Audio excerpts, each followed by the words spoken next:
opposition to current flow. In a direct current circuit, resistance opposes current flow, produces heat, and dissipates power. Resistance is also present in alternating current circuits. However, opposition to current flow may include, along with resistance, other elements. These are the effects on the circuit caused by inductance and capacitance. The total opposition to current flow resulting from inductance and capacitance is called impedance. A change in current flow in one circuit may cause a current to flow in a nearby circuit. This is an illustration of the principle of induction and is the result of a property of electrical circuits called inductance. The basic unit of measurement of inductance is the Henry. The Henry is a relatively large unit of measurement, so most measurements of inductance are made in thousandths of a Henry or millihenries. Inductance is represented by the letter L. Inductance opposes any change in current by the generation of a back voltage or counter EMF. The amount of inductance is increased by anything that concentrates the lines of magnetic flux that surround all electrical circuits. If a conductor is formed into a coil, the effects of inductance are greatly increased. The opposition to the flow of alternating current caused by the generation of a counter EMF is called inductive reactance. Reactance is represented by the letter X, while inductive reactance is represented by the symbol X sub L. Inductive reactance, like resistance, is measured in ohms. Inductors act much the same as resistors when calculating the values of inductance in a circuit. Inductors connected in series add their values.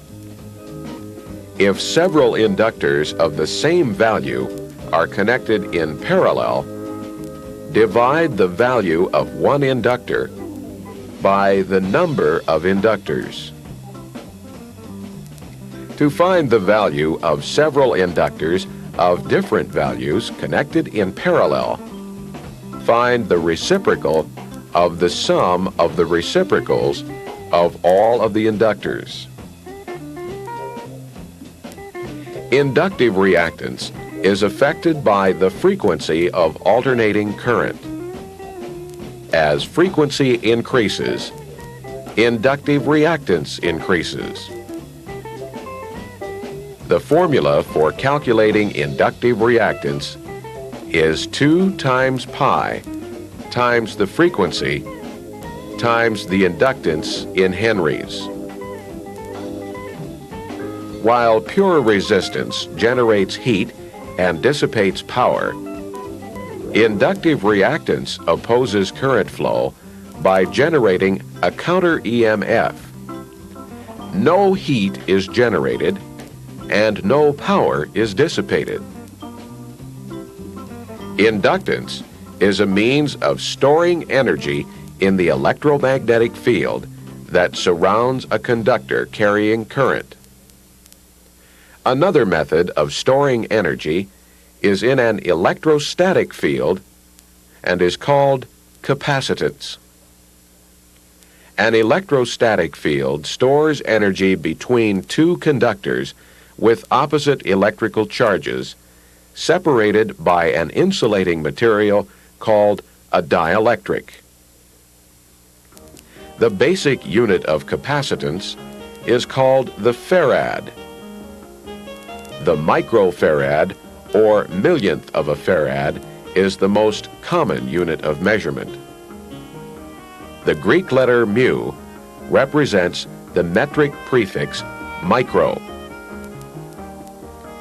One of the most familiar forms of capacitors is a simple cardboard or metal container. Inside the container are two metal foil sheets. These are the plates of the capacitor, separated by an insulating material known as the dielectric.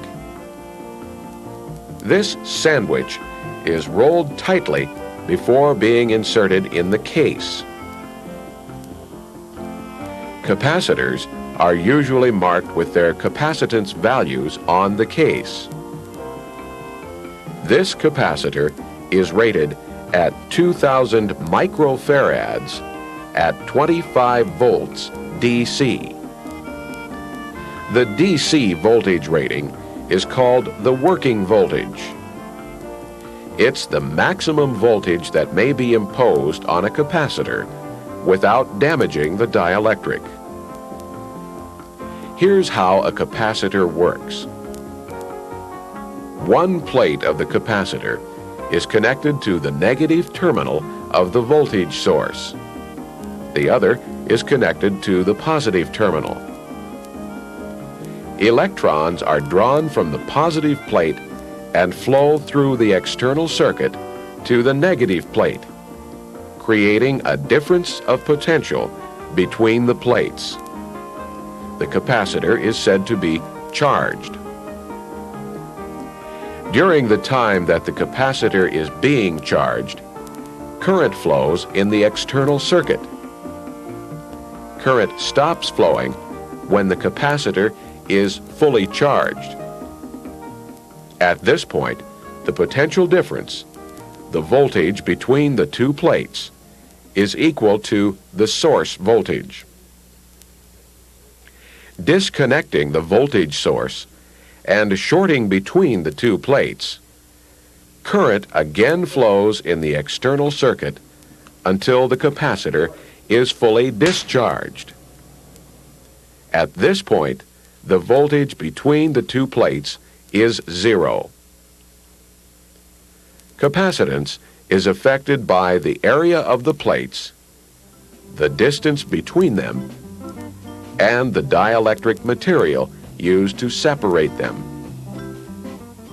The larger the plate area, the greater the capacitance.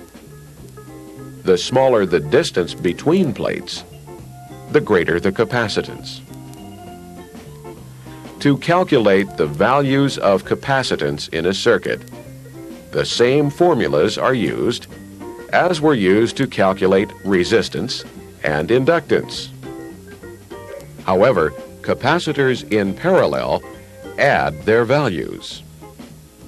When several capacitors of equal value are connected in series, divide the value of one capacitor by the number of capacitors. When several capacitors of different values are connected in series, find the reciprocal of the sum of the reciprocals of all the capacitor values. Capacitive reactance opposes current flow and is measured in ohms, as are resistance and inductive reactance. Capacitive reactance is represented by the symbol X sub C. The frequency of AC electricity is one determining factor in calculating capacitive reactance. As frequency increases from zero, current flows in the external circuit more and more often. Although current does not flow through the dielectric, the charge on the plates is continuously changing. The effect is as if current were flowing through the entire circuit. The formula for calculating capacitive reactance is the reciprocal of the quantity 2 times pi times the frequency times the capacitance in farads.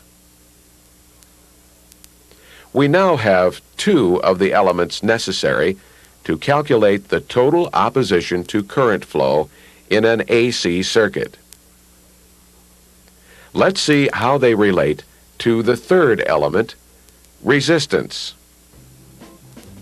Inductive reactance has the effect of causing the current to reach its peak after voltage has reached its peak.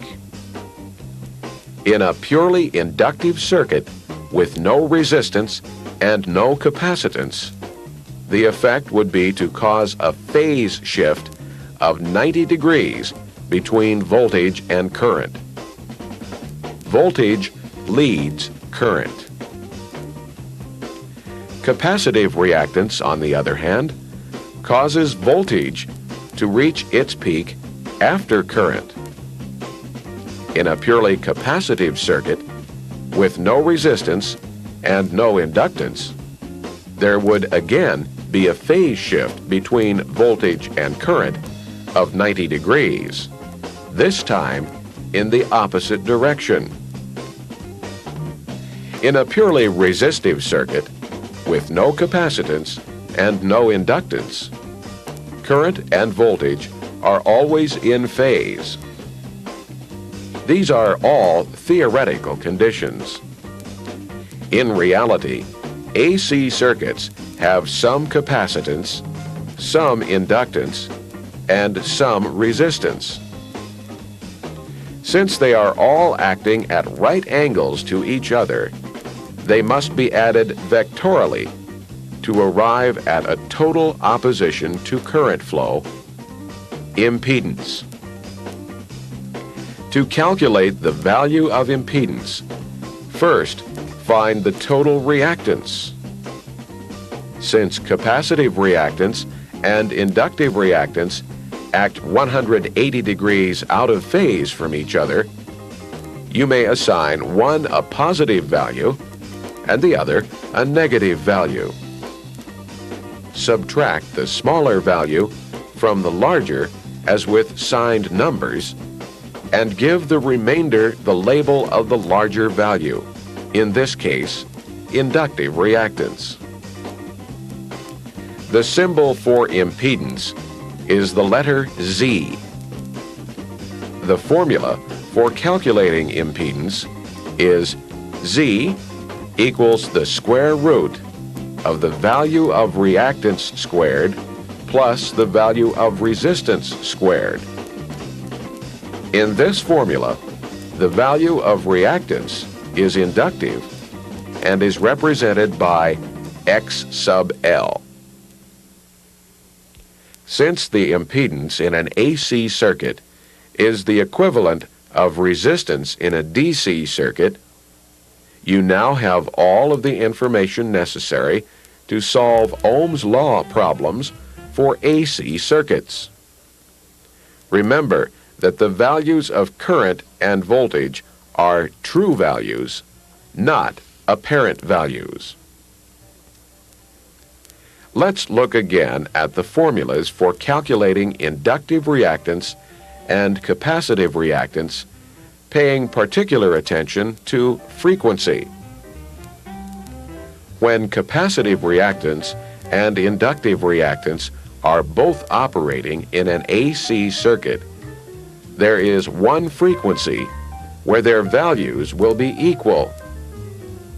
This is called the resonant frequency of the circuit. The formula used to find the resonant frequency of an AC circuit is the reciprocal of 2 times pi times the square root of the quantity inductance times capacitance. In a series resonance circuit, inductive and capacitive reactances are 180 degrees out of phase with each other.